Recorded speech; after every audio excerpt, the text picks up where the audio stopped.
देखेंगे और उसके साथ-साथ ये भी देखेंगे ना कि कैसे यूपीएससी जो है वो जब उसमें स्टेटमेंट वो लिखता है, जब वो एबीसीडी ऑप्शंस वो देता है, तो फिर वो किस मेंटालिटी के साथ जो है वो आपको जो है ट्रैप करना चाहता है, ठीक है? करेक्ट।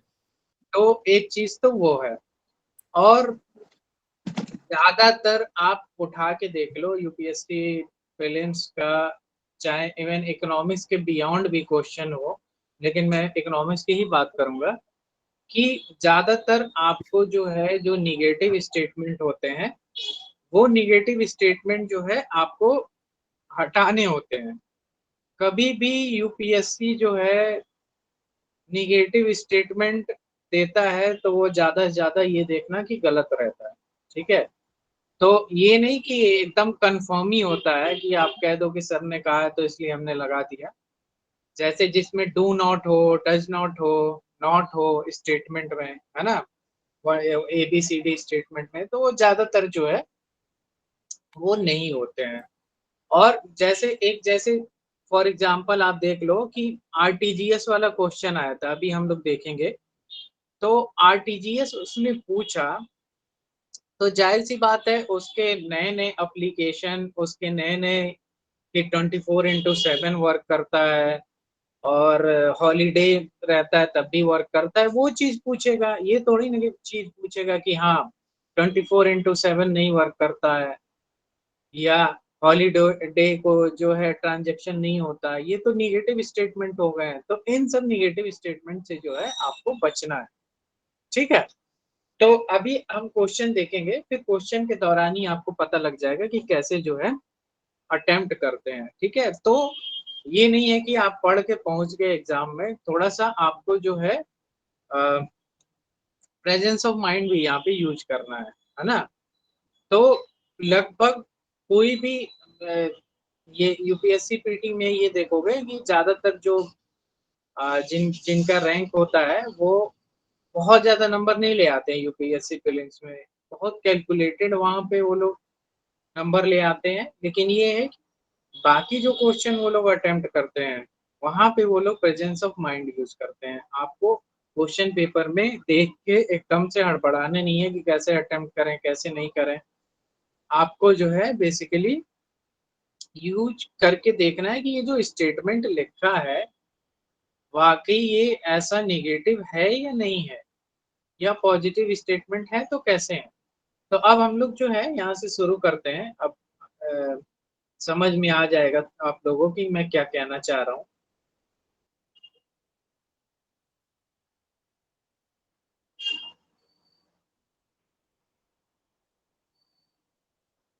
तो कोशिश करेंगे कि कुछ एग्रीकल्चर का पार्ट कर लें हम लोग और इंडस्ट्री का और अगर आज नहीं हो पाता है तो वो नोट्स मैं शेयर कर दूँगा आपके साथ। तो एक तो पहली बात तो आप लोग ये समझ जाओ कि इन सब में इम्पोर्टेंट यूपीएससी के लिए सबसे ज़्यादा प्रायोरिटी क्वेश्चन कौन-कौन से रहते हैं, ठीक है? तो एक तो प्रायोरिटी देखो मॉनेटरी पॉलिसी से रिलेटेड जितने भी आपके इंस्ट्रूमेंट है ना? जैसे लास्ट टाइम एक वेरिएबल वाला इंस्ट्रूमेंट आया, है ना? वीआरआर करके आया या कोई भी जो इंस्ट्रूमेंट है जिससे आपका मनी सप्लाई कंट्रोल हो रहा है, उससे रिलेटेड जितना भी आपके पास अगर कोई न्यूज़ हो या कोई करंट अफेयर्स हो, तो वो आपको देखना है, ठीक है? तो एक तो आपको जो है मॉनेटरी पॉलिसी से रिलेटेड जितने भी आपके पास करंट अफेयर्स हैं, वो बहुत अच्छे से देखना है और आरबीआई से रिलेटेड आरबीआई कोई रिपोर्ट ला रहा है, उसमें कोई चीज़ कर रहा है या कोई आरबीआई का कोई इंडेक्सेस हो, आरबीआई के कुछ रिपोर्ट एग्रीकल्चर पे भी होते हैं, ठीक है? तो ये सारी चीज़ जो है आपको मिस नहीं करना है, ख़ास तौर से 15th वाले एग्ज़ाम के लिए। उसके बाद आपके पास कौन-सा इम्पोर्टेंट एरिया है? फॉरेन ट्रेड, ठीक है? फॉरेन ट्रेड से आपके जितने भी आपके मैक्रो इकोनॉमिक इंडिकेटर्स हैं कि एक्सपोर्ट का क्या ट्रेंड रहा है, एमएसएमई का क्या कंट्रीब्यूशन रहा है एक्सपोर्ट में, इम्पोर्ट में हम इंपोर्ट सब्स्टिट्यूशन कैसे कर रहे हैं। तो इससे रिलेटेड जितना भी टॉपिक है आपका फॉरेन ट्रेड में जो है ये आ जाएगा। उसके बाद अभी के टाइम में जो सबसे अ, आपका वेल नोन और इम्पोर्टेंट इंस्टीट्यूशन है वो क्या है, नीति आयोग। तो नीति आयोग के जितने भी रिपोर्ट हैं वो सब आपको देखना है। लास्ट ईयर भी नीति आयोग के एक आध दो रिपोर्ट से क्वेश्चन आया था, फॉरेन ट्रेड पे क्वेश्चन आया था, मॉनेटरी पॉलिसी से रिलेटेड क्वेश्चन आया था कि सीआरआर वगैरह पूछा था। फिर जो है आपका जो है सीपीआई पूछा था लास्ट ईयर, है ना। सीपीआई और डब्ल्यूपीआई का ट्रेंड पूछा था। तो इन ट्रेंड में अगर जो आपका नॉर्मल ईयर रहता है उससे कुछ अलग है तो ये सारे ट्रेंड आपसे पूछे जा सकते हैं, ठीक है। तो ये आप नोट करते जाओ। उसके बाद आपका क्या होता है कि इस बार इन्वेस्टमेंट मॉडल से बहुत क्वेश्चंस आए हैं, आप देखना। तो इन्वेस्टमेंट मॉडल्स जो है आप लोग एक एक जो उसमें टाइप्स ऑफ मॉडल्स हैं वो आप लोग देखो, ठीक है। उसके बाद क्या होता है, शेयर मार्केट के जो भी इंस्ट्रूमेंट्स हैं वो आपसे पूछेगा, ठीक है। अब जैसे यूपीएससी में ही देख लो, इस बार क्या पूछा, अल्टरनेटिव इन्वेस्टमेंट फंड पूछा।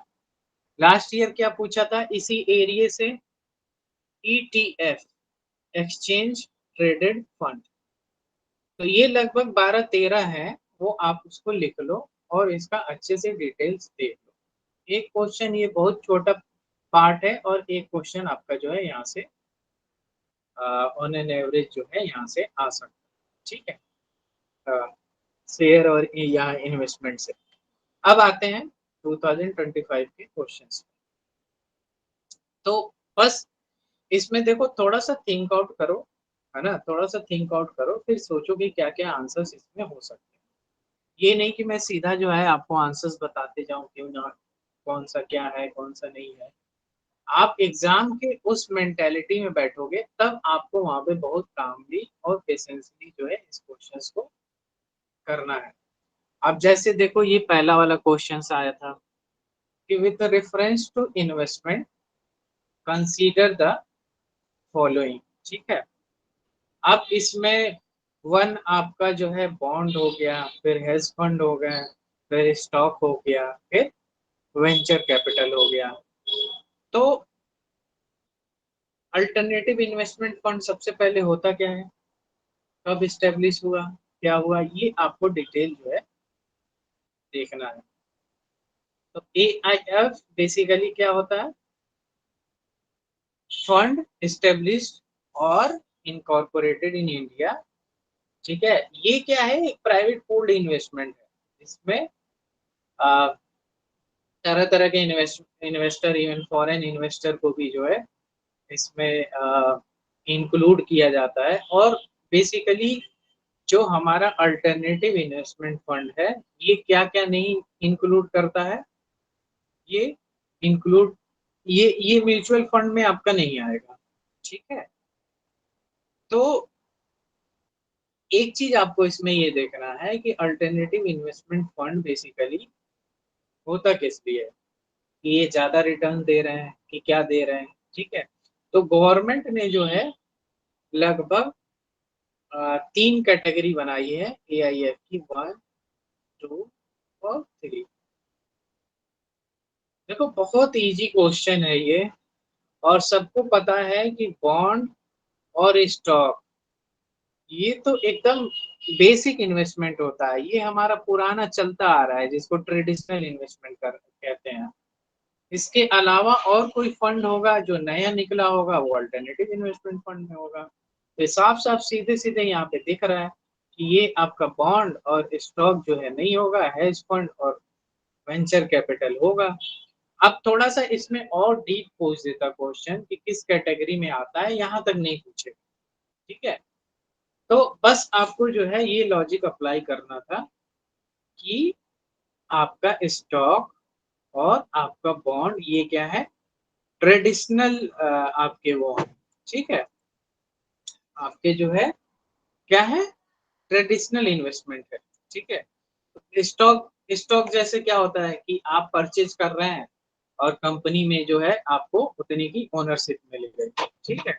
और बॉन्ड आपका क्या हो गया, बॉन्ड ये जो है डेब्ट सिक्योरिटीज होते हैं, है ना, जो कि गवर्नमेंट इश्यूज करता है, कोई कॉर्पोरेशन इश्यूज करता है, तो ये चीज होता है।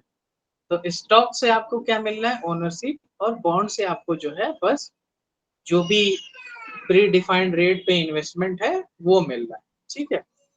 तो ये दोनों चीज जो है आपको ध्यान में रखना है। अब इसका डिटेल्स जो है यहाँ पे दिया हुआ है, आप लोग देख लो, ये ठीक है, ये पीपीटी में शेयर कर दूंगा। और ये सारी जो है ये कैटेगरी दी हुई है एआईएफ की, जो गवर्नमेंट ने जो है आ, किया है। तो आपका वेंचर कैपिटल और आपका हेज फंड, ये दोनों जो है एआईएफ में आ जाएंगे।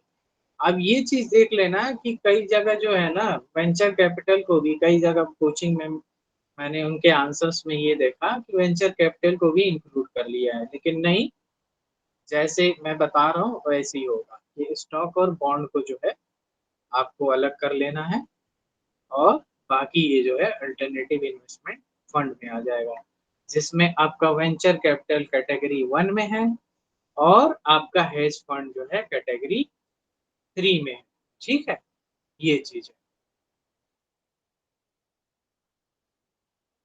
तो ये चीज हो गया। अब क्वेश्चन नंबर 2 पे आते हैं। यहाँ पे देखो, बहुत हो सकता है कि देखने में आसान लग रहा हो, लेकिन जो है आपको एग्जाम में जो है उसी हिसाब से करना है, ठीक है। तो ये चीज जो है आपका हो गया।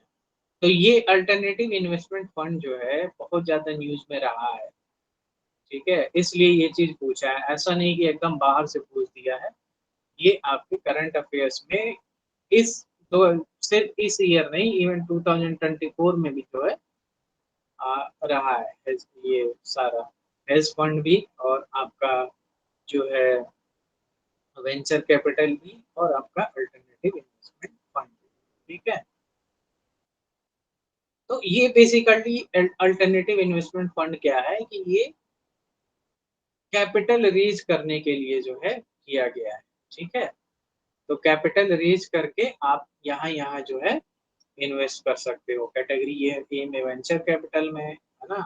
तो थोड़ा सा इसको रिस्ट्रिक्शन से बचाया गया है कि लोग यहाँ पे आसानी से जो है इन्वेस्टमेंट कर सकते, ठीक है। अब ठीक है, तो जो देखो, जो आपको इधर उधर के सोर्सेज से नहीं पढ़ना है, जो सेबी ने कैटेगराइज कर रखा है, जो सेबी ने डिफाइन कर रखा है, वो चीज आपको देखनी है इसमें। अब आते हैं क्वेश्चन नंबर सेकंड। अब क्वेश्चन नंबर सेकंड में क्या है कि sources of income for reserve bank of India, ठीक है। तो अब इसमें जो है ये 4 स्टेटमेंट दिए हुए हैं कि buying and selling of government bond, buying and selling foreign currency, फिर पेंशन फंड मैनेजमेंट और लेंडिंग टू प्राइवेट कंपनी। तो अब इसमें ये देखो कि buying and selling government bonds तो आरबीआई का सोर्स ऑफ इनकम है, ठीक है, ये है, ठीक है।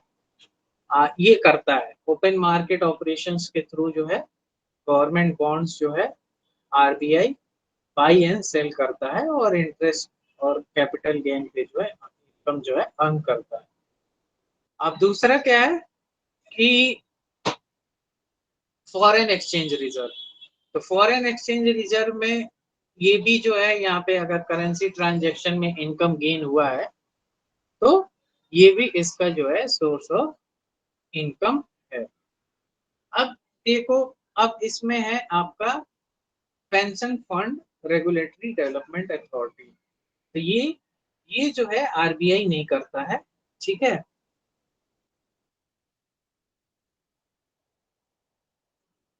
ये आरबीआई क्या करता है, सिर्फ गवर्नमेंट अकाउंट मैनेज करता है, ठीक है, गवर्नमेंट अकाउंट मैनेज करता है, उसका पेंशन वाले उससे कोई इसका लेना देना नहीं है, ठीक है।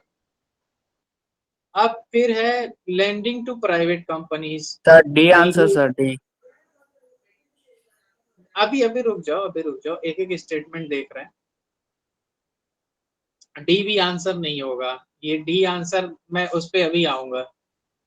अब इस पे देखो, लेंडिंग टू प्राइवेट कंपनीज, तो ये भी नहीं होगा लेंडिंग टू प्राइवेट कंपनीज, क्योंकि आरबीआई तो कॉमर्शियल बैंक को देता है, कॉमर्शियल बैंक जो है प्राइवेट कंपनीज को देती हैं, तो वो तो बीच में आए ही नहीं, तो ये भी नहीं होगा। तो आपका सेकंड थर्ड नहीं होगा। जो कंफ्यूजन है ना, और ज्यादातर देखना अच्छे अच्छे कोचिंग वालों का जो है इसका आंसर गलत है, और मैं तुम्हें बता रहा हूँ कंफर्म, ये यूपीएससी का भी आंसर होगा जो मैं बता रहा हूँ। Printing and distribution currency notes, ये होगा ही नहीं source of income of RBI का। ये और आप डी बता रहे हो, तो वो तो ये तो होगा ही नहीं आंसर। देखो चाहे अब देख लो, समझ लो क्या बात है कि मान लो कि तो, बताना चाहती हूँ। हाँ हाँ बोलिए। जो printing and distributing currency note है वो होगा कैसे कि जैसे आरबीआई है वो कोई भी प्रिंट करती है करेंसी, तो जैसे वो 2 रुपए की है लेकिन उसके ऊपर जो वैल्यू मैं समझा रहा हूँ, 1 मिनट आप रुक जाइए, मैं समझा रहा हूँ वो चीज, है ना, ठीक है। अब मान लीजिए 100 रुपीज का नोट है, ठीक है। अब इसको बनाने में सपोज 5 रुपीज लग रहे हैं गवर्नमेंट को, तो जो 95 रुपीज हुआ, जो 95 रुपीज बीच का हुआ, ये इसको आप क्या मानोगे, प्रॉफिट मानोगे, हैं, प्रॉफिट मानोगे, क्या मानोगे। लेकिन ये जो है, मैं इसीलिए कह रहा हूँ कि आरबीआई का जो है आपको चीजें जाके वहां पे चेक करनी है। आरबीआई की रिपोर्ट में मैंने देखी है, आरबीआई के जो एनुअल स्टेटमेंट आता है उसमें मैंने देखा है, ये printing and distribution currency notes जो है इन्होंने सोर्स ऑफ इनकम में दिखाया ही नहीं है आरबीआई ने, समझ गए आप। तो जो वहां आरबीआई दिखा रहा है उसको ना हम लोग मानेंगे, इसको सरप्लस माना है और इसको कहीं और दिखाया है, सोर्स ऑफ इनकम में नहीं दिखाया है। मैं दोबारा से रिपीट कर रहा हूँ, ज्यादातर कोचिंग वालों का ये आंसर गलत है। तो इवन अगर आपके पास टाइम हो तो आरबीआई की रिपोर्ट या आरबीआई का एनुअल फाइनेंशियल स्टेटमेंट होता है वो खोल के देख लेना, इतना कंफर्मिटी से मैं कह रहा हूँ, ठीक है।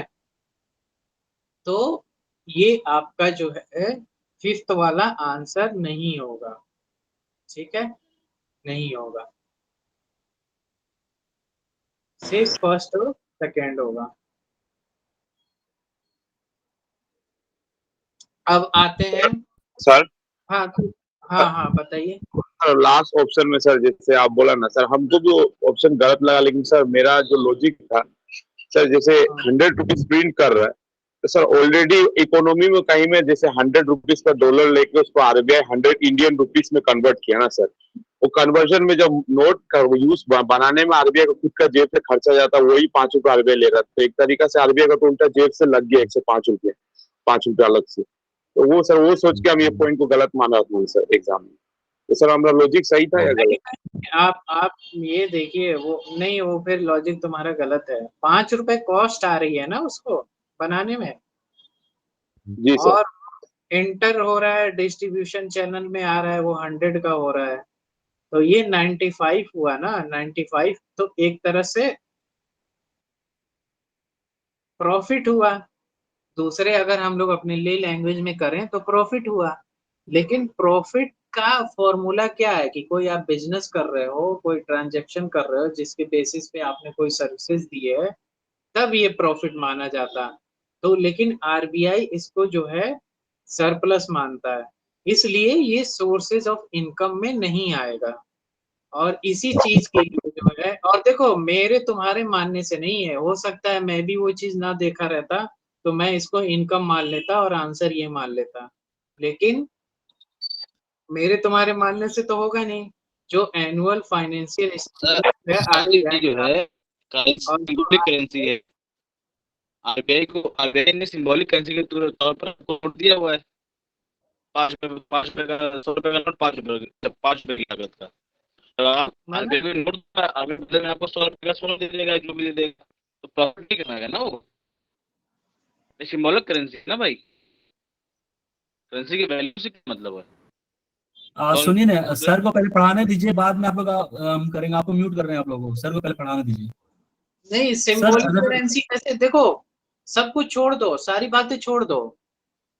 आरबीआई रिपोर्ट में अपना इसको क्या बता रहा है वही तो मानोगे, या एनुअल फाइनेंशियल स्टेटमेंट में क्या मान रहा है वही तो मानोगे, या कुछ और मानोगे।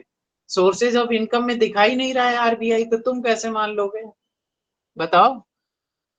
डिस्कशन में तो बाद में जाएंगे। सर की पहले क्लास हो जाने दीजिए, फिर आप लोग पूछिएगा बाद में डाउट अपने। तो Go ahead, मैं बता रहा हूँ तो इतना रिसर्च करके बता रहा हूँ, ऐसा नहीं है कि मैं सीधे आपको बता रहा हूँ और कंफर्म के साथ कह रहा हूँ। जहां पे भी आपने वीडियो देखा है वो गलत है। आरबीआई का मैं कहूँ तो आरबीआई का रिपोर्ट का और जो एनुअल फाइनेंशियल स्टेटमेंट है उसका स्क्रीनशॉट लेके पेज नंबर बता के वो तो मैं दिखा दूंगा वहां पे।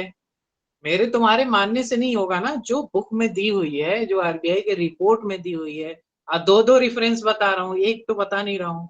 और यूपीएससी कौन सा मानेगी, यही मानेगी, रिपोर्ट ही मानेगी, एनुअल फाइनेंशियल स्टेटमेंट मानेगी। तुम्हारा लॉजिक क्या कहता है उसके बेसिस पे तो वो आंसर मानेगी नहीं। बिल्कुल बिल्कुल। तो सोर्सेज आपको, इसीलिए तो कह रहा हूँ आपको सोर्सेज वो रखना है वो चीजें। और अलग इसके सब्सिक्वेंट उसमें जो है वो आरबीआई बता भी रहा है कि क्यों माना है। ठीक है, तो ये चीज है।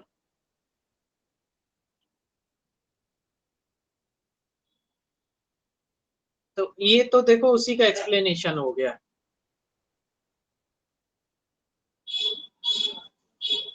अब देखो, जैसे देखो मैं कह रहा था कि आरबीआई से रिलेटेड जितना भी रिपोर्ट हो, इंडेक्सेस हो, जितने भी इंडेक्सेस निकालते हैं, चाहे वो आपका एग्रीकल्चर से हो, चाहे मॉनेटरी पॉलिसी से हो, चाहे और भी हो, कई सारे रिपोर्ट्स निकालते हैं। आप आरबीआई के वेबसाइट पे विजिट करो और वहाँ फर्स्ट हैंड में चीजें देखो।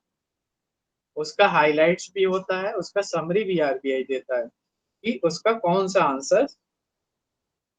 ये आप चीज देखो, किसी कोचिंग का आप चीज देख रहे हो ना, इसीलिए यहाँ पे आप समझ नहीं पा रहे हो।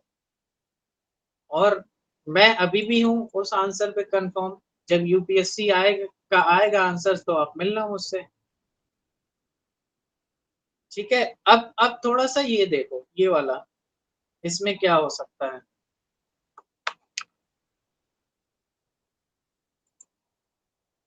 अब इसमें ये है कि reserve bank of India mandates all the listed company in India to submit business responsibility and sustainability report। ठीक है, तो सबसे पहले आपको क्या जानना है कि ये business responsibility and sustainability report क्या है। तो देखो, मैं यही कह रहा था कि थोड़ा सा इसमें आपको लॉजिक समझना है कि हमारे यहाँ जो लिस्टेड कंपनीज होती हैं उसके कई कई सारी चीजें होती हैं। तो ये क्या, अगर आरबीआई कोई चीज ला रही है तो क्या उस पे ये ऐसी चीजें बाइंडिंग रखेगी कि नहीं रखेगी, ये सोचना है आपको, है ना। तो ये हमारा क्या होता है,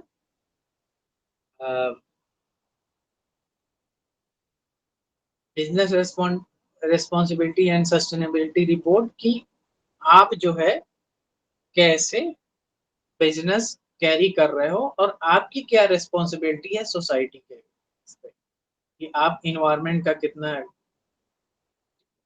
टेक केयर कर रहे हो, बाकी चीजों का कितना टेक केयर कर रहे हो। तो ये जो है आपका क्या होता है, business responsibility and sustainability report. ये कुछ टाइम से जो है आरबीआई 2022 के बाद से जो है ये ला रहा है। ठीक है, तो ये बेसिकली यही, इसमें एक चीज ये है कि 2022 से जो है, ये जो टॉप के 1000 है लिस्टेड कंपनीज, उनको जो है ये कहा है कि आप जो है इस चीज पे जो है आप इम्प्रूव करिए रिपोर्टिंग पे। तो ईसीजी बोला है उन्होंने, ठीक है। तो ईसीजी क्या होता है? Environmental, social and governance matter, ठीक है। तो अब आपका ये देखना है कि फर्स्ट वाला स्टेटमेंट सही है कि नहीं, और फिर दूसरा वाला देखना है कि in India A company submitting BRSR, business responsibility and sustainability report, makes disclosure in the report that are largely non-financial in nature, ठीक है। तो एक तो ये क्या है हमारा, देखो, एक तो हमारा ये क्या है, नॉन फाइनेंशियल इन नेचर है ना। तो दूसरा वाला स्टेटमेंट हमारा सही है, नॉन फाइनेंशियल इन नेचर है, इसलिए जो है वो सब पे बाइंडिंग नहीं है। और आरबीआई नहीं निकालता है, कौन निकालता है इसको? सेबी निकालता है, ठीक है, 2022 के बाद से, ठीक है। तो ये हमारा क्या है, नॉन फाइनेंशियल इंफॉर्मेशन रिलेटेड है, कंपनी का सोशल रेस्पॉन्सिबिलिटी, सस्टेनेबिलिटी इनिशिएटिव, और इन्वायरमेंट पे क्या इम्पैक्ट कर रहे हैं वो, गवर्नेंस में। तो ये सारी चीजें जो है इसमें आ जाएगी। तो रिपोर्ट तो आपको अच्छे से देख के जाना है, ठीक है। तो इसमें स्टेटमेंट सेकंड जो है करेक्ट हो जाएगा। तो यहाँ पे ये डिटेल्स में लिख दिया है, ठीक है। तो देखो, ये मैं बता रहा हूँ कि तुम्हें जो है ना यही चीज देखना है। अगर तुम्हें याद भी नहीं है कि सेबी ने किया है कि आरबीआई ने किया है, तब भी देखो कि ऑल लिस्टेड कंपनी, ये जो स्टेटमेंट लिखा है ना, ये बहुत एक्सट्रीम फेज है, सबको कह रहा है ना। तो थोड़ा सा स्टेटमेंट पढ़ने में ऐसा भी लॉजिक जो है आप लोग को यूज करना है, ठीक है, कि ऐसे अगर एक्सट्रीम फेज हो तो किस हद तक सही होगा, ठीक है। अब इसके बाद तो आरबीआई सेबी इन सब के जितने भी रिपोर्ट हैं ये आप लोग देख लेना लोग। अब ये आते हैं क्वेश्चन नंबर 4 पे।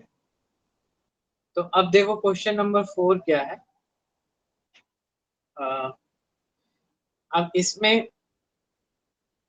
अब देखो ये पूछा इसलिए है क्योंकि जिसने भी इकोनॉमिक सर्वे पढ़ा होगा लास्ट ईयर का, वो इस क्वेश्चन को क्रैक कर लेगा कि अलग अलग डिस्टिंक्शंस दिए हुए हैं वहां पे, और आर्गुमेंट भी दिया हुआ है कि इंडिया में एग्रीकल्चर इनकम पे हम टैक्स लगाएं कि नहीं लगाएं, ठीक है। तो ये सारा आर्गुमेंट भी दिया हुआ है। तो जो भी मेंस का आंसर राइटिंग कर रहा है, जिसने भी लिखा है, वो आसानी से ये क्वेश्चन क्रैक कर लेगा।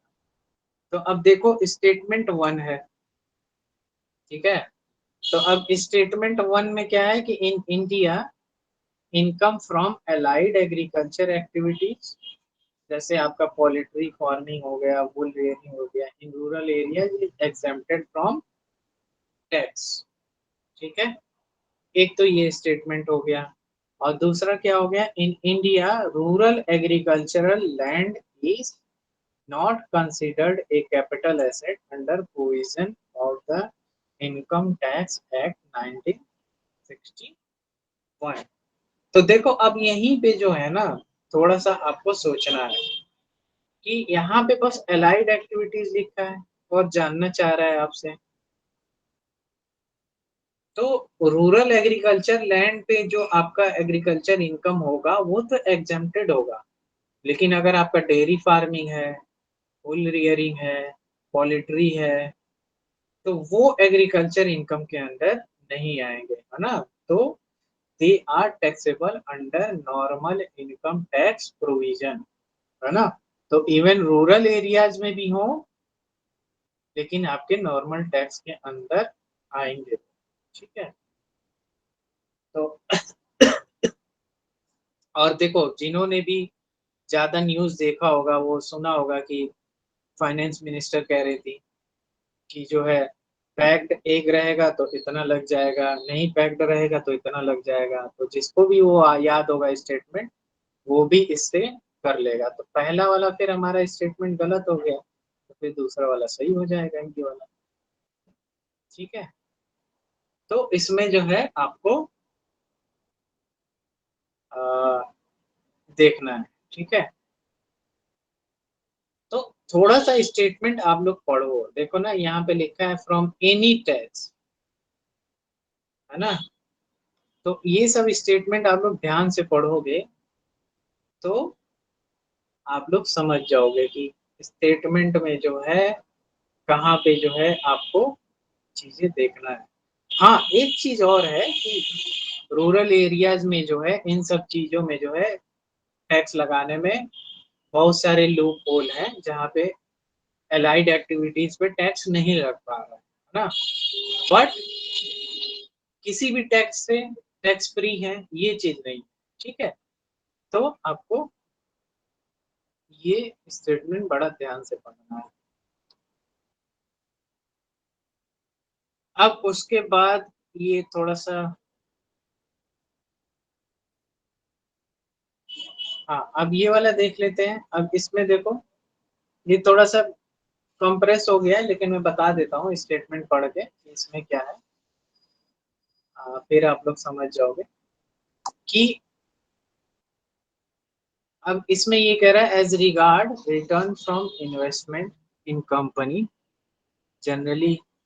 तो ये देखो बड़ा सिंपल क्वेश्चन पूछा है ना, कि बॉन्ड होल्डर हो, है ना, या तुम्हारा इन्वेस्टर हो, तो किसका किस हिसाब से जो है प्रायोरिटी दी जाती है।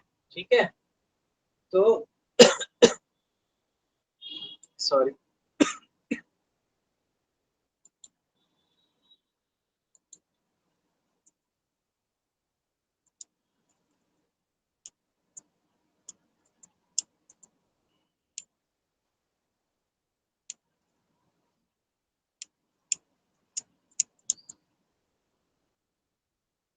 ठीक है। तो तो अब इसमें ये देखो कि अब ये कह रहा है पहला स्टेटमेंट के थ्रू कि जो बॉन्ड होल्डर होते हैं हमारे, वो जनरली क्या होते हैं कि आ, कम रिस्क पे रहते हैं स्टॉक होल्डर से। ठीक है। ये कह रहा है, ये कह रहा है स्टेटमेंट, है ना, जहां तक कि हमारे इन्वेस्टमेंट की रिटर्न की बात है। स्टेटमेंट वन ये कह रहा है। ठीक है। तो ये स्टेटमेंट सही है। जनरली क्या होता है कि अगर कोई कंपनीज जो है, अगर वो बाइंड अप हो रही है या कोई ऐसे लॉस में है चाहे कुछ है, तो सबसे पहले हम क्या कहते हैं कि बॉन्ड होल्डर्स जो रहते हैं उनका रिटर्न जो है वो हम लोग जो है सबसे पहले देने की कोशिश करते हैं। उसके बाद जो है स्टॉक होल्डर को करते हैं। तो स्टॉक होल्डर का क्या होता है कि ज्यादा तो रहता है, वेरिएबल रिटर्न रहता है कि मतलब ज्यादा रिटर्न रहेगा, लेकिन थोड़ा रिस्क पे रहेगा कि क्लोजिंग डाउन पे जो है बॉन्ड होल्डर जिनका कम इंटरेस्ट कम रिटर्न है उनको लेकिन पहले मिलेगा। ठीक है। तो बॉन्ड होल्डर का, बस आप सिंपल ये समझ जाओ कि स्टॉक होल्डर का ज्यादा रिस्क पे है तो उनको ज्यादा रिटर्न मिलना है, बॉन्ड होल्डर का कम रिस्क पे है तो उनको कम रिटर्न मिलता है। और बॉन्ड होल्डर को क्या होता है कि स्टॉक होल्डर से वो कम रिस्क पे है कि मेच्योरिटी पे जितना उनको रिटर्न है वो फिक्स इंटरेस्ट के जो फिक्स है वो देना ही देना है। ठीक है। स्टॉक होल्डर का वेरिएबल रहता है। अब स्टेटमेंट टू पढ़ो क्या कह रहा है। Bond holders are lender to a company where stock holder are its owner. सही है, बिल्कुल करेक्ट स्टेटमेंट है। स्टॉक होल्डर जो स्टॉक परचेज करता है वो कंपनी का ओनर होता है, और बॉन्ड होल्डर क्या होता है, वो तो बस लेंडर होता है। तो ये वाला भी स्टेटमेंट सही है। अब स्टेटमेंट 3 देखो कि फॉर रीपेमेंट पर्पस, ये तो मैंने बता ही दिया, वही चीज यहाँ दोबारा लिखी हुई है कि बॉन्ड होल्डर को पहले प्रायोरिटी दी जाती है स्टॉक होल्डर से पहले। ठीक है, तो ये क्या हो जाएगा, स्टेटमेंट सेकंड थर्ड करेक्ट हो जाएगा, जो कि स्टेटमेंट 1 को जो है एक्सप्लेन कर रहा है। ठीक है, तो ये बहुत बेसिक क्वेश्चन दिया है। जब भी आप स्टॉक और बॉन्ड और ये शेयर मार्केट पढ़ना शुरू करोगे तो सबसे पहले यही चीज बताई जाती है। अब उसके बाद आते हैं क्वेश्चन नंबर नेक्स्ट। ठीक है, क्वेश्चन नंबर 6। अब इसमें देखो तो वो क्लियर हो गया। ठीक है, जो उसका फर्स्ट क्लेम रहेगा और उसका लास्ट क्लेम रहेगा। अब ये क्या है कि India account for a very large portion of all equity option contract traded globally, thus exhibiting a great boom। अब ये देखो, ये जो है ना तुम्हारा, ये क्वेश्चन तुम्हारा आया है करंट इकोनॉमिक सिचुएशन पे।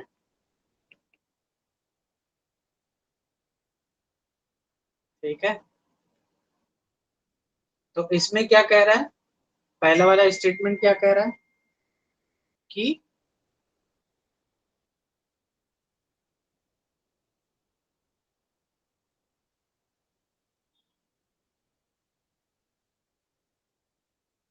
हाँ, पहला वाला स्टेटमेंट क्या कह रहा है कि जो हमारे यहाँ इक्विटी ऑप्शन वाला कॉन्ट्रैक्ट ट्रेडेड है जो ग्लोबली हुआ है, वो इंडिया में जो है लार्ज पोर्शन जो है कॉन्ट्रडिक्ट हुआ है। ठीक है, सबमर्ज हुआ है।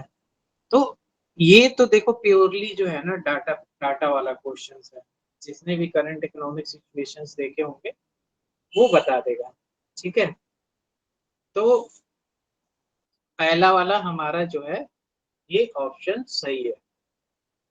ये सिर्फ डाटा बेस्ड क्वेश्चन है, ये डाटा अभी देख लेना तो पता लग जाएगा कि इसमें जो है लगभग 78% of global equity option trading volume जो है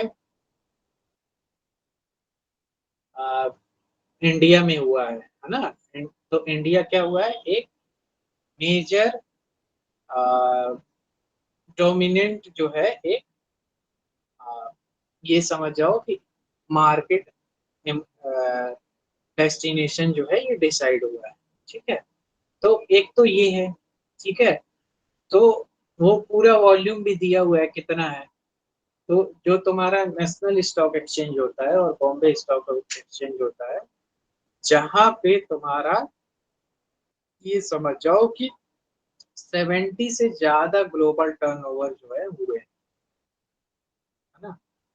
तो ग्लोबल इक्विटी ऑप्शन मार्केट का जो है एक ये समझ जाओ नया डेस्टिनेशन इंडिया में ये वॉल्यूम आया है तो सर्ज हुआ है। अभी करंट में क्या है वो मैंने नहीं देखा। तो पहला स्टेटमेंट जो है आपका सही हो जाएगा।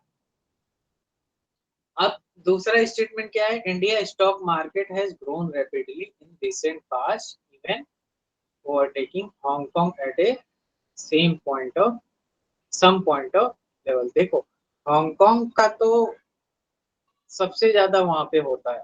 ठीक है, लेकिन अगर ये चीज कह रहा है ऐसा हुआ है तो जाहिर सी बात है एक पॉइंट पे जो है उससे ज्यादा निकल गया होगा मार्केट कैपिटलाइजेशन में।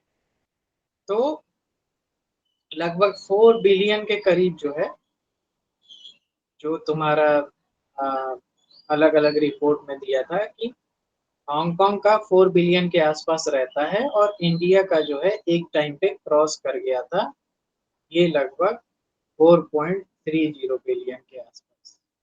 ठीक है, तो ये डाटा आपको नहीं ध्यान में रखना है, बस ये ध्यान में रखना है कि एक टाइम पे जो है वो क्रॉस कर गया था।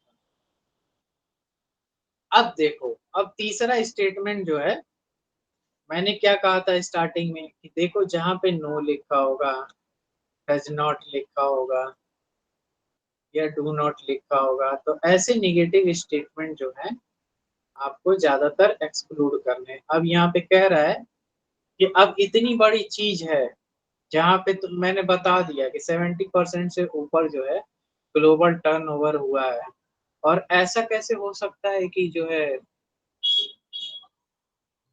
यहाँ पे कोई रेगुलेटरी ही ना हो।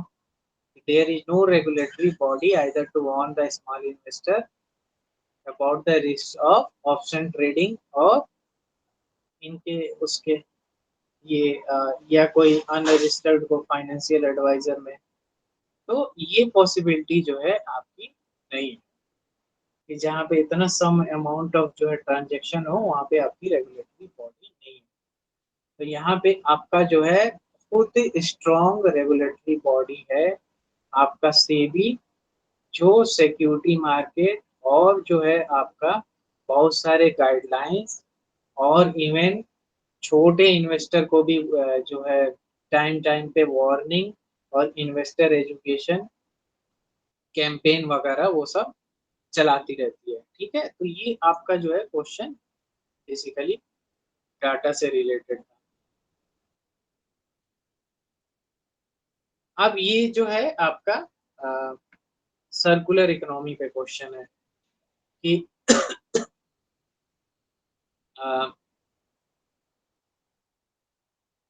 सर्कुलर इकोनॉमी, तो सबसे पहले हमें जानना है कि सर्कुलर इकोनॉमी होता क्या है ना। तो सर्कुलर इकोनॉमी बेसिकली क्या होता है कि हाउ टू, कैसे जो है एक एक सर्कुलर इकोनॉमी आप लोगों को मत समझ लेना कि जो है गवर्नमेंट से वहां पे जा रहा है, फिर वहां से वहां जा रहा है, फिर रिटर्न होके फिर हाउस होल्ड पे जा रहा है, वो डिफरेंट चीज है। ये सर्कुलर इकोनॉमी बेसिकली क्या है कि कैसे वेस्ट को मिनिमाइज करना है और हमें एफिशिएंट यूज ऑफ रिसोर्सेज करने हैं, जिससे कि जो है हम सस्टेनेबिलिटी को जो है प्रमोट कर सकें। ठीक है, तो अब उस उसके हिसाब से अब ये सोचो आप डेफिनेशन, तो फिर क्या होगा कि सर्कुलर, पहला स्टेटमेंट क्या कह रहा है, circular economy reduce the emission of green house gases. ठीक है, reduce the use of raw material as input. ठीक है, circular economy reduce wastage in production process. तो ये तीनों जो है आपका ठीक है। तो बेसिकली इसमें क्या करते हैं हम लोग, प्रोडक्शन प्रोसेस में ही जो है हम लोग जो आपका आर वाला कॉन्सेप्ट आया ना, जो पहले 3R थे, है ना, रिड्यूस, रीयूज और आपका रिसाइकिल, फिर उसमें 3R और जुड़ गए, रिफर्बिश, रिकवर, रिपेयर। तो ये बेसिकली किस लिए है, to minimize the waste in area of circular economy. Circular economy को प्रमोट इंकरेज करने के लिए जो है ये पहले 3R का कॉन्सेप्ट आया था, रीयूज, रिड्यूस और रिसाइकिल, फिर जो है बाद में आपका ये और ऐड हो गया। अब तो फिर तो ये सब सही है, तो आपका वही वाला जो है दोबारा से हो जाएगा, स्टेटमेंट 2 और 3 करेक्ट, और ये एक्सप्लेन कर रहे हैं 1। ठीक है, तो ये डिटेल में सारा दिया हुआ है। एक सर्कुलर इकोनॉमी जो है गैप रिपोर्ट भी आती है ये देखने के लिए किसने कितना जो है global green house emission cut किया है। ठीक है, तो ये डिटेल में इसकी रिपोर्ट आती रहती है। तो देखो जरूरी नहीं है कि जिस हिसाब से आप पढ़ रहे हो उसी हिसाब से जो है आपका क्वेश्चन आए, उसको यूज करके जो है आपको यहाँ पे लॉजिक देखना है। अब ये देखो बहुत सिंपल क्वेश्चन है, कैपिटल रिसीट और बोरोइंग वाला, ये वाला आप लोग खुद से कर लेना। और हाँ, ये शेयर मैं कर दूंगा, ये शेयर कर दूंगा, ये इसमें सारा डिफाइंड है कैपिटल रिसीट। और ये देखो एक पहली बार जो है ऐसा हुआ है कई दिनों के बाद कि एक जो है यहाँ पे न्यूमेरिकल क्वेश्चंस आ गए, है ना। तो जिसको भी पता है फॉर्मूला कि रेवेन्यू और फिस्कल डेफिसिट का, वो कर लेगा। ये देख लेना आप लोग, दो क्वेश्चन आए हैं इस टाइप के। फिर उसके बाद आईबीआरडी पे आई है, आईबीआरडी पे आई है क्वेश्चंस। तो देखो आईबीआरडी पे आया है, तो ये एक तो देखो जितने भी आपके ऑर्गेनाइजेशंस हैं,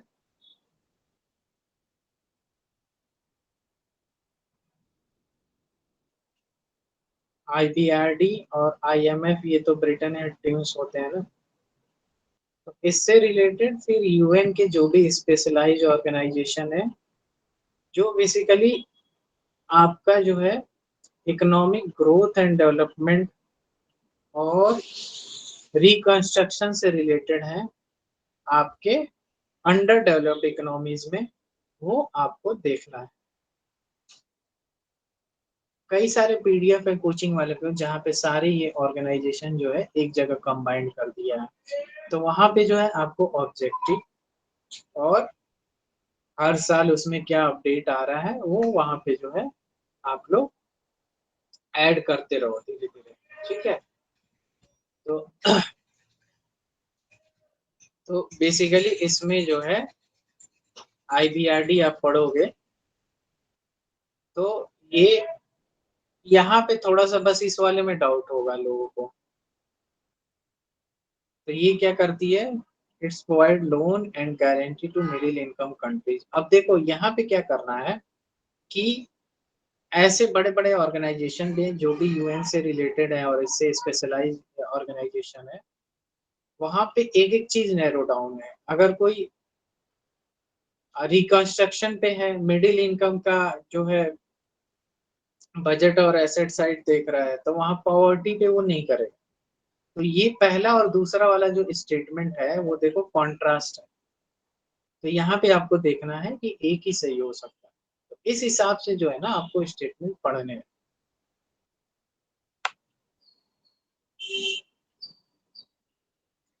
हाँ, यहाँ पे एक चीज और देखो, क्या एक्सट्रीम वर्ड क्या लिखा हुआ है, सिंगल हैंडली, सिंगल हैंडली, ये एक्सट्रीम वर्ड लिखा है। तो ऐसे एक्सट्रीम वर्ड जो है ना आपको पॉइंट आउट करने हैं, जिसके वजह से ऑप्शंस जो है वो नहीं सही होगा। अब ये आरटीजीएस और निफ्ट वाला आप लोग देख लेना, इसमें भी ये है ना कि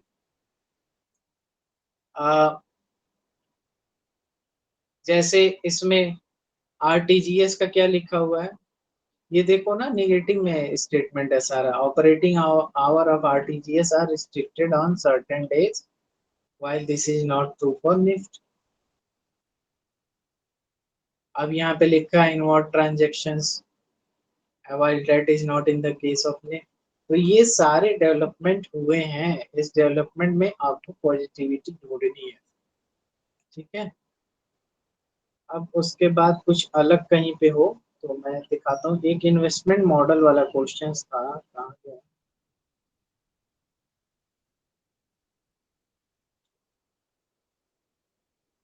बाकी ये तो ये एक बार जितना भी एक यहाँ पे जो है आपका 15 फाइनेंस कमीशन का भी क्वेश्चन आया है, तो बहुत फैक्चुअल क्वेश्चन है। तो ये जो है ना आपको देखना है, बहुत फैक्चुअल क्वेश्चन है। इसमें अमाउंट लिखा हुआ है, परसेंटेज लिखे हुए हैं। तो ये देखो, ये तो वैसे ही पता लग जाएगा कि कौन सा स्टेटमेंट इसमें से करेक्ट है, ठीक है।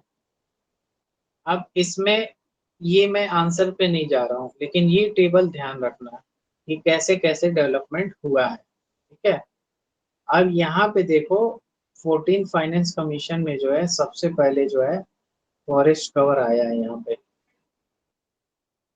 फॉरेस्ट कवर, ठीक है।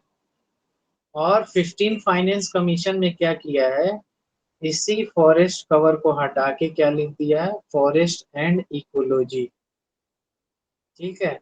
अब इसको 10 पॉइंट्स दे दिया।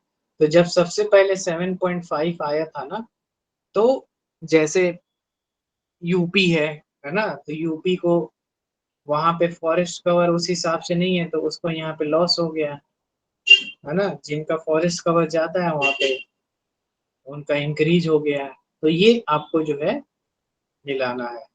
और नया चीज क्या ऐड हुआ, डेमोग्राफिक परफॉर्मेंस, ठीक है। और नया चीज क्या ऐड हुआ, टैक्स एफर्ट, मतलब आप कितना ओन टैक्स जनरेशन कर रहे हैं वो चीज। तो ये सारी चीज ना आपको देखनी है कि कौन कौन सी नई चीज जो है ऐड हुई है। तो इनकम डिस्टेंस कम हुआ है यहाँ पे, ठीक है। और ये इंक्रीज हुआ है, ये सेम रहा है, और ये नई चीज जो है 3 चीज ऐड हुई है ना। तो ये बस चेंजेस जो है आपको देखना है, उस हिसाब से जो है आपको यहाँ पे इस टाइप के क्वेश्चन जो है 15 फाइनेंस कमीशन के कर लो, ठीक है। तो ये सारा हो गया, है ना।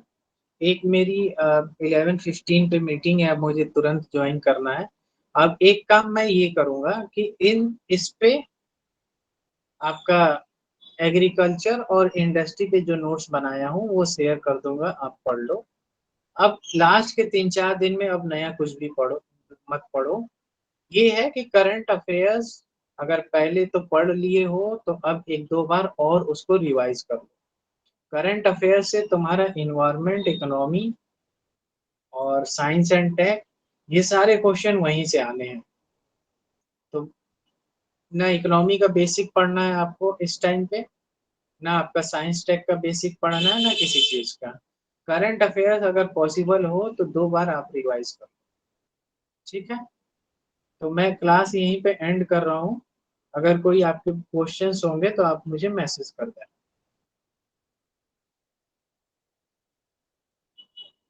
Thank you very much Azhar sir. ठीक है, सर ने जो बताया है बहुत टू द पॉइंट बताया, उसका बहुत ध्यान रखिएगा आप लोग, ठीक है। लास्ट वक्त में इससे ज्यादा हम कुछ कर नहीं सकते, बाकी आप लोग खुद समझदार हैं और आप लोग अच्छे से कर सकते हैं।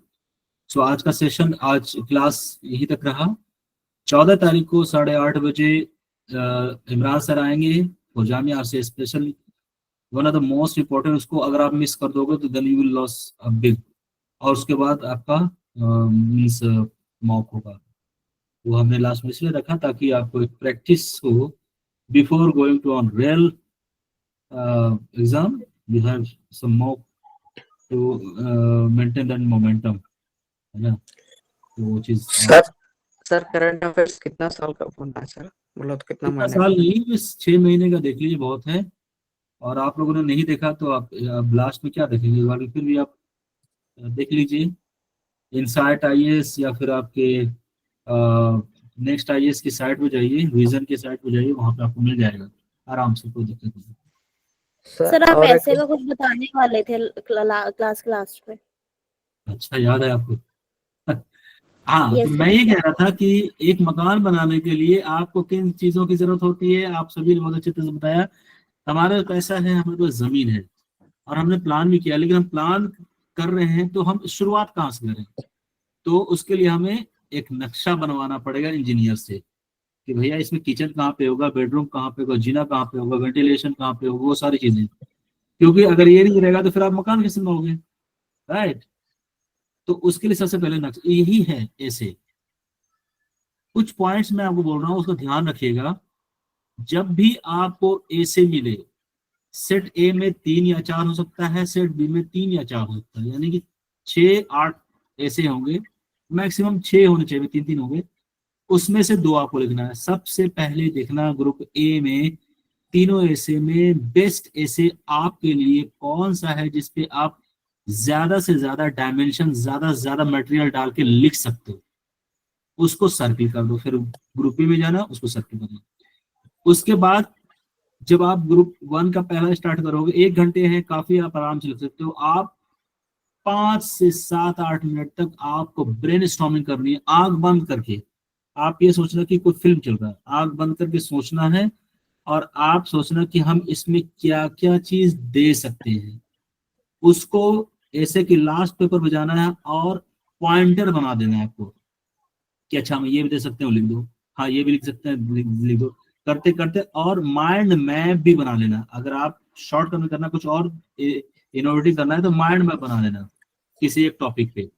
ये आपको ब्रेन स्टॉर्मिंग करनी ही पड़ेगी, क्योंकि ये नहीं करोगे तो आप फ्रेमिंग, एक फ्रेम नहीं दे पाओगे ऐसे को, एक ऐसे की कोहेरेंस, एक ऐसे की जो प्रॉपर चेन होती है वो आप नहीं दे पाओगे। मान लो कि एक फिल्म चल रही है, फिल्म में एक गाना शुरू होता है, उसके बाद दिखाता है कि गाने के बीच में ही हीरो के फादर डेथ कर जाते हैं और उनको शमशान घाट ले जाया जा रहा है। फिर थोड़ी देर में देखिए बारिश हो गई, बारिश जैसे हुई हम खाना खा के सो गए। तो ये स्टोरी लग रही नहीं लग रही, इसमें कट है, इसमें डिस्कनेक्ट है। हमारी स्टोरी जो होनी चाहिए शुरुआत से अंत तक हो और एंडिंग हो तो that will be always happy ending. तो एक फिल्म की तरह स्टोरी बनाने के लिए आपको शुरू से अंत तक चेन बना के सबको जोड़ के रखना पड़ेगा, कोहेरेंस बना के रखनी पड़ेगी। इसके लिए आपका सबसे बेस्ट तरीका ये है कि आप ब्रेनस्टॉर्मिंग करेंगे 5 से 10 मिनट, पॉइंटर बना के माइंड में बनाएंगे लास्ट पेज पे, और उसको आप उसी के रेफरेंस से ऐसे को लिखना शुरू करेंगे।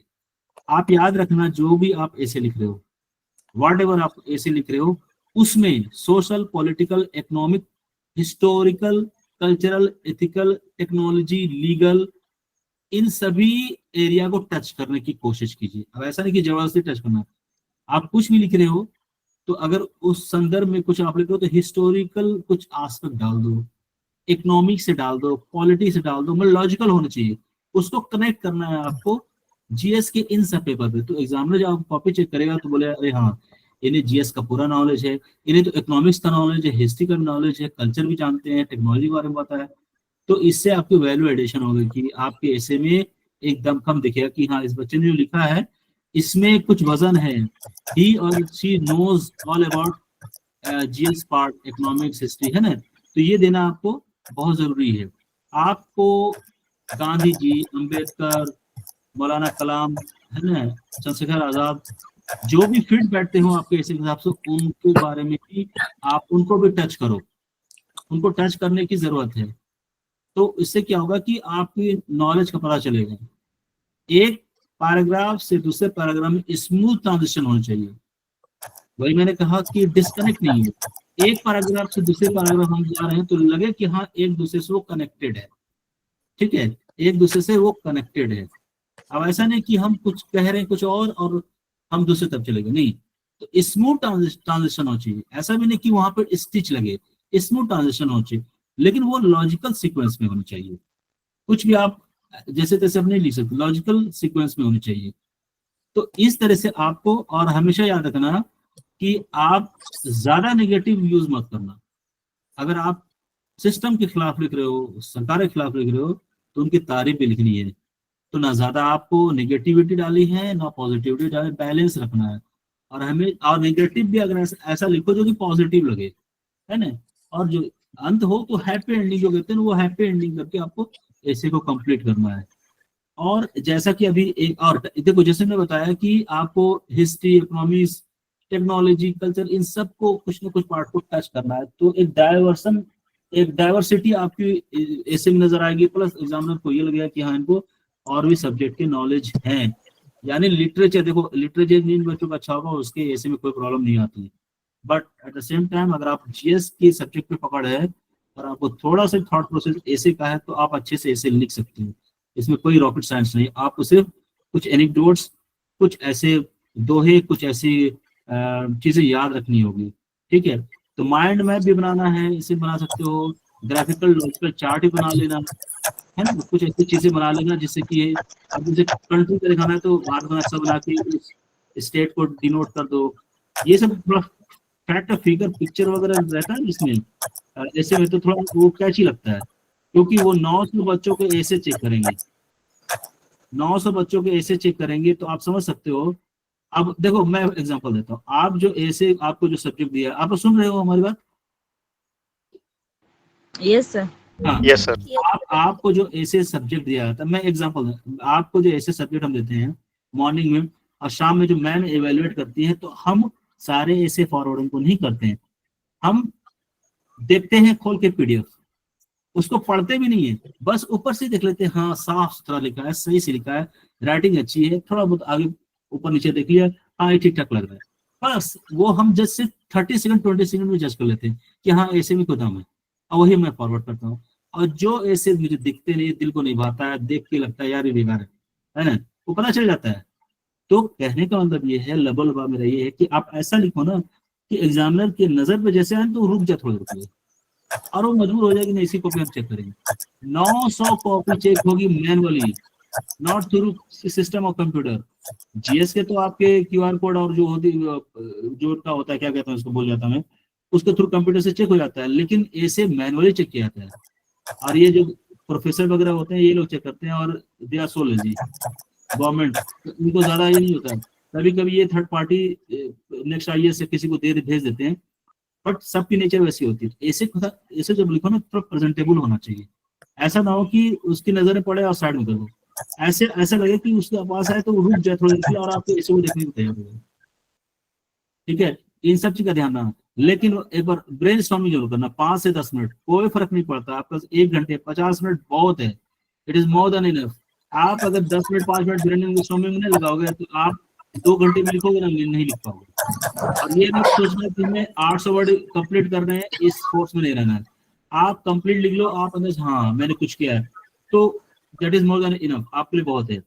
तो ऐसा नहीं 800 वर्ड पहुंचाने के चक्कर में आप कुछ भी लिख दो, टू बी लॉजिकल 600 वर्ड भी होंगे ना, 650 वर्ड होंगे ना, और अगर आप सही लिखोगे, I am giving you word कि जैसा कि इमरान सर का 15 नंबर तो मिल ही जाएगा, लेकिन अगर आप अच्छे से लिखोगे ना 600 650 700 वर्ड भी लिखोगे ना अच्छे से, तो आपको 20 प्लस के मार्क्स भी मिल सकते हैं। एक बार तो ऐसे में 2022 में एक बच्चों को 24 तक मिले थे। ठीक है, तो कहने मतलब ये है कि आप अगर ठीक ठाक लिख रहे हो तो 12-15 नंबर मिल जाएंगे, लेकिन आपको उससे ज्यादा लाना है। You should think about more than 20। एक होता है ना कि आपको प्रैक्टिस करने के लिए दिया गया कि आपको 6 फीट दीवार क्रॉस करनी है, ठीक है, लेकिन 6 फीट की जगह पे आपको टारगेट दिया है 10 फीट का, तो आप 10 फीट के दीवार को क्रॉस करने की कोशिश करोगे। जब आप प्रैक्टिस करते करते क्रॉस करना आ जाएगा तो उसके जगह पर अगर 6 फीट की दीवार आएगी तो उसको आप आसानी से क्रॉस कर सकते हो। ठीक है, तो ये कुछ चीजें हैं जिसका आपको ध्यान रखना है। लास्ट 14 को जो आपकी सेशन है मॉक होगी और सर की, उसको मिस मत करना, उसको ज्वाइन जरूर करना, वो उससे आपको फायदा होगा। ठीक है, और मैंने आपको क्लास शुरू होने से पहले लड़कियां, मैं उनसे बात कर रहा था उस लड़की के बारे में, नूर के बारे में, तो बताओ वो एक लड़की ब्लाइंड है और she is the only girl child in her family, उसके बावजूद उनके माँ बाप उनको दिल्ली भेज देते हैं, जा बेटी आप जाओ, प्री दो, जामिया का टेस्ट दो, वहां रहो, फिर आना करके। जब वो उनके पेरेंट्स इतना कर सकते हैं कि मतलब इतना बड़ा रिस्क लेके बच्चों को भेज देते हैं, तो हर पेरेंट्स को ये बात सोचनी चाहिए। हमारे पास बहुत सारे ऐसे मैसेज लड़कियों के आते हैं कि लेकिन सर नहीं, मेरे पेरेंट्स इजाजत नहीं दे रहे हैं, वो चाहते हैं जामिया आरसी होगा तभी जाने देंगे। अरे ये क्या बात हुई, कल को आप आईएएस बन गए, केरल कर्नाटका और एकदम दूर दूर में रूरल एरिया में अगर पोस्टिंग मिले तो आप नहीं जाओगे? आप क्या सोचिए दिल्ली में जामिया ओखला में ही हमें पोस्टिंग मिले? इन सब माइंडसेट से अपने पेरेंट को समझाओ, बाहर निकलो, और because women is always good administrator. मेरे हिसाब से आप अच्छा कर सकते, लड़के तो अच्छा कर ही रहे, लड़के और बेहतर कर सकती हैं। तो ये सब कुछ चीजें हैं जो मैंने आपसे आपको शेयर करूँ। तो ऑल द बेस्ट, आप लोग तैयारी करो, and we will meet on 14 8:30 sharp and be there. There is no excuse and zero tolerance, आपको रहना है, because we want to give you something best whatever in our control, जो हम आपके लिए कर सकते हैं। बाकी करना आपको है। दुनिया में कोई ऐसे टीचर नहीं जो आपको दावा कर सकते हैं आईएएस बना सकते हैं, बट करना आप ही को। सर, हाँ सर मेरा आपसे क्वेश्चन था। सर जो हज कमेटी का आपने बोला था कि जिसको भी भरना वो भर सकता है, लेकिन जब सर हम फिल करने गए तो वहाँ पे 20 से और 21 से जो कम के थे उनका नहीं ले रहा है, तो फिर? अरे हो जाएगा, आप टेंशन मत लो, अभी पहले एग्जाम दो, उसके बाद हज कमेटी की बात करेंगे। हज कमेटी का डेट भी बढ़ेगा, आप चिंता मत करो। और जो सर नॉन मुस्लिम लड़कियां हैं वो भी हज कमेटी में भर सकती हैं, आप भरो। हिमांशु सर और जो भी नजर आ रही थी यहाँ पे, आप लोग सब भरोगे। हाँ सर बोलिए, बोलिए अजय। सर ये अभी जितना क्लासेस हुआ सर, तो आप एक ही फोल्डर में जो ऐसा अभी जियोग्राफी है ऐसा कुछ कर सकते हैं सर? ये पीडीएफ अभी बीच में ये आप मेरे को अपने सारी चीजें शेयर कर दी है ना, गोइंग टू आप रिसेंट ज्वाइन उसको अब सुनो, आप लेक्चर सुन लो। देखो मैं फिर से बता रहा हूँ आपको कि अगर आप कोई चीज पढ़ रहे हो, मान लो कि मनरेगा के बारे में आप किताब में पढ़ रहे हो, ठीक है, तो आप पढ़ोगे नहीं तो एक बार पढ़ोगे तो थोड़ी समझ में आएगी, दोबारा पढ़ोगे तो थोड़ी समझ में आएगी, 4-5 बार पढ़ोगे तो पूरी क्लियरिटी आ जाएगी। लेकिन हमारा उस टाइम नहीं। हमारा बेस्ट तरीका क्या होता है कि किसी चीज को समझने के लिए अगर आप वीडियो आपके पास है, देखो अगर किसी फिल्म की स्टोरी आपसे पूछेंगे ना आप बता दोगे, लेकिन अगर किसी टॉपिक पर बात करेंगे तो आप नहीं बताओगे, क्योंकि फिल्म को आपने विजुअलाइज किया है, और जो विजुअलाइज हो जाता है वो मेमोरी सेट हो जाता है। तो इसीलिए अगर किसी टॉपिक पर अटक रहे हो तो आप वीडियोस देखो, लेक्चर देखो। तो वो सारे लेक्चर पढ़े हुए वीडियो मीडिया अकेडमी में आप एक गो थ्रू, आपको ज्यादा नहीं 24 आवर्स एक दिन में सारा देख सकते हो, ठीक है। तो उसको देखो, अभी कोई नोट्स और कोई किसी चीज पे आपको जाने की जरूरत नहीं है। आप ओके सर ज्योग्राफी के पीडीएफ सिंपली आपने आप इंग्लिश वाले नहीं सेंड किए। सिंपली आप मॉक लगाओ, ठीक है। फिर से बता रहा हूँ 2024-2025 प्री यूपीएससी के पेपर को देख लो, 2024, 2023, 2022 ये जामिया आरसी पीवाई की देख लो। इसके अलावा जितने भी प्रैक्टिस सेट आपको मॉक वगैरह जहां भी जितने मिल रहे हैं करते जाओ, because there is no separate syllabus of Jamia RCA. हमने जामिया आरसी सिलेबस अपने बुक में कंसाइज करके दी है बेसिस ऑफ ट्रेंडिंग, और जो उनका टेस्ट है जिस हिसाब से क्वेश्चन पूछते हैं उस हिसाब से दिए हैं। तो अभी कुछ नहीं करना, आप पीवाईक्यू देखिए प्री के और जामिया आरसी के, और मॉक जितना लगा सकते हैं लगाइए, बाकी लेक्चर्स वीडियोस देख के बस दैट्स इट। 2-3 दिन में यही करना आपको, कोई जरूरत नहीं, समझ आती है। सर जो आप मॉक टेस्ट सर करवाया अभी लास्ट 2 मॉक टेस्ट सर, इसमें जैसे आप आंसर की दे दिए ना सर, जैसे हर ऑप्शन का वाइज जो एक्सप्लेन करके आता है ना डिटेल सोल्यूशन, वो अगर आपका पास होने से दे देने से बेहतर होता एक्सप्लेनेशन के साथ। जी सर, मतलब तो मतलब उसको एक बार ब्रीफ रीडिंग मार देने से तो और सर हमको हार्ड आपका बहुत ही अच्छा सवाल है। लेकिन देखो इतनी बैंडविड्थ है नहीं हमारे पास, 2-3 लड़के हैं बैकएंड में काम करते हैं, और मैं भी मल्टीपल चीजें करता रहता हूँ, तो कोशिश करूंगा बट प्रॉमिस नहीं कर रहा हूँ।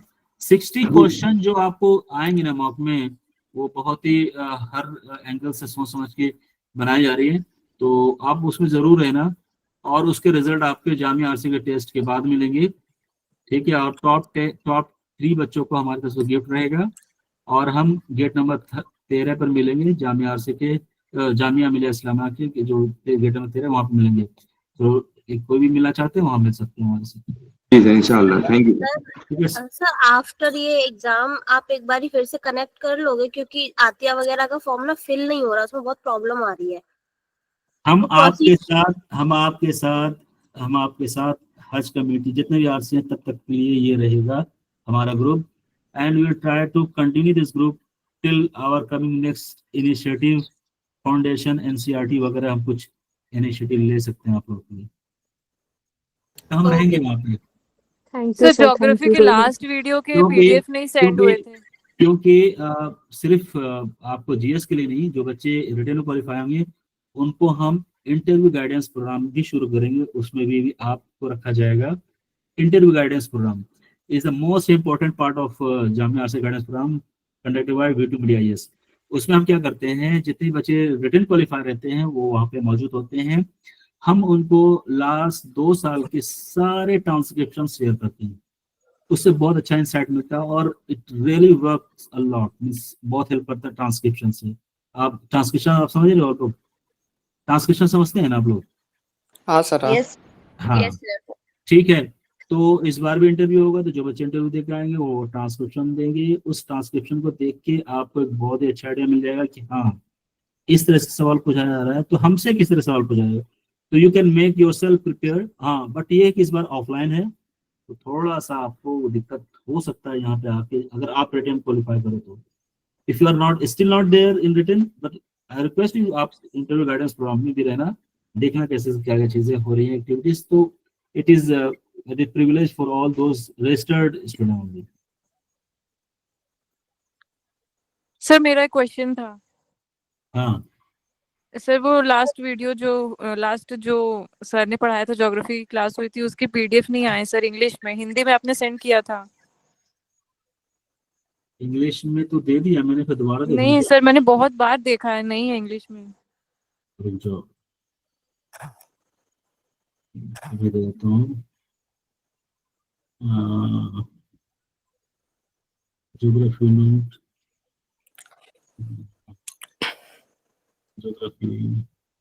ज्योग्राफी का जितना ऐसा मैं दे देता हूँ, ठीक है। Ecology, environment, history, thank you sir.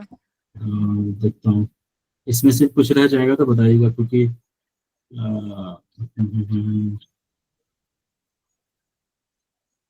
बस अभी आप लोग नोट्स गाइड्स के चक्कर में मत रहो। जो आपके पास अवेलेबल है आप मॉक लगाओ। अब best thing is that go with the practices, all मॉक्स, ठीक है। PYQs, that's it. भेज दिया मैंने साथिया से, ग्रुप में ही डाल दिया आपको। जी सर, थैंक यू सर। दिक्कत होगी बताइए मुझे।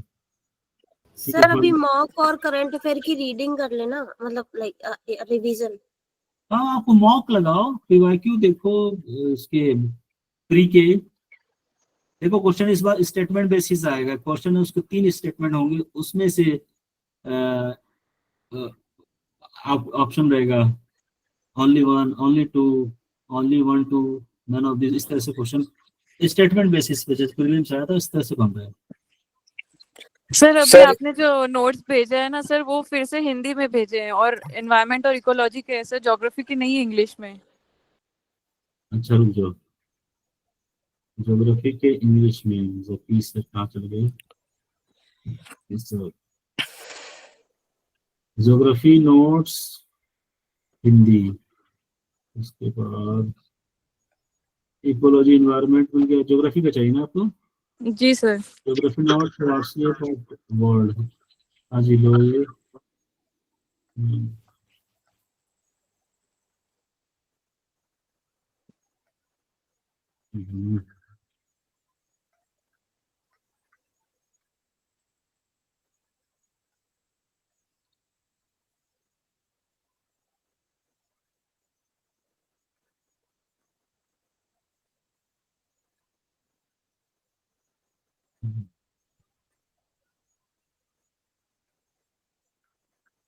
इंग्लिश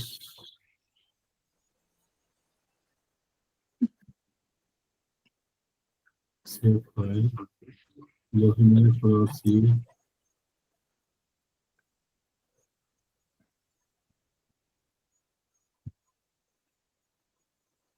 अब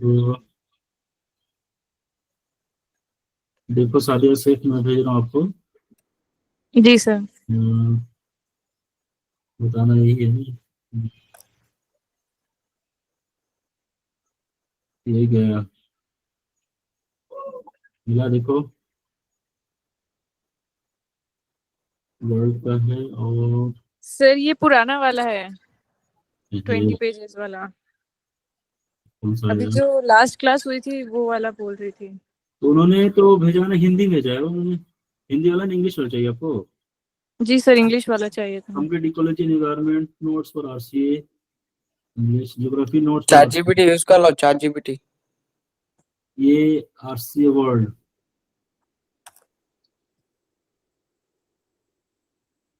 Jamia RC guidance program ecology environment. देखो आप लोग गूगल चैट जीपीटी, ये है ना ब्रेन रॉट, नाम सुना है? जी दिमाग का सर। मर जाना, वो ज्यादा आप लोग उसका इस्तेमाल मत किया करो। Jamia RC question analysis ecology environment, RC question analysis geography. देखो एक और भेज रहा हूँ, कहीं ये तो नहीं है।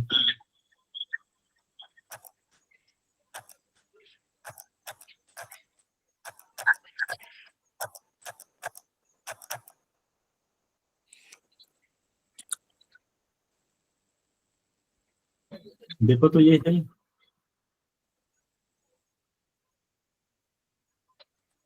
ये सर क्वेश्चन एनालिसिस है। जकी सर का नंबर डाल दे रहा हूँ आपको इसी ग्रुप में, उनसे आप ले लेना बात करके। ओके सर, या थैंक यू। मैसेज हमको कर दो, मैं तो भेज दूंगा। आपको ही मैसेज करो कोई बंदे, है ना? Okay sir. अदरवाइज है ना, चलो ठीक है, आराम करो आप लोग, थैंक ठीक यू है, सर। और मिलते हैं। Good night. Good night. अल्लाह हाफिज। अल्लाह हाफिज। Sir hello.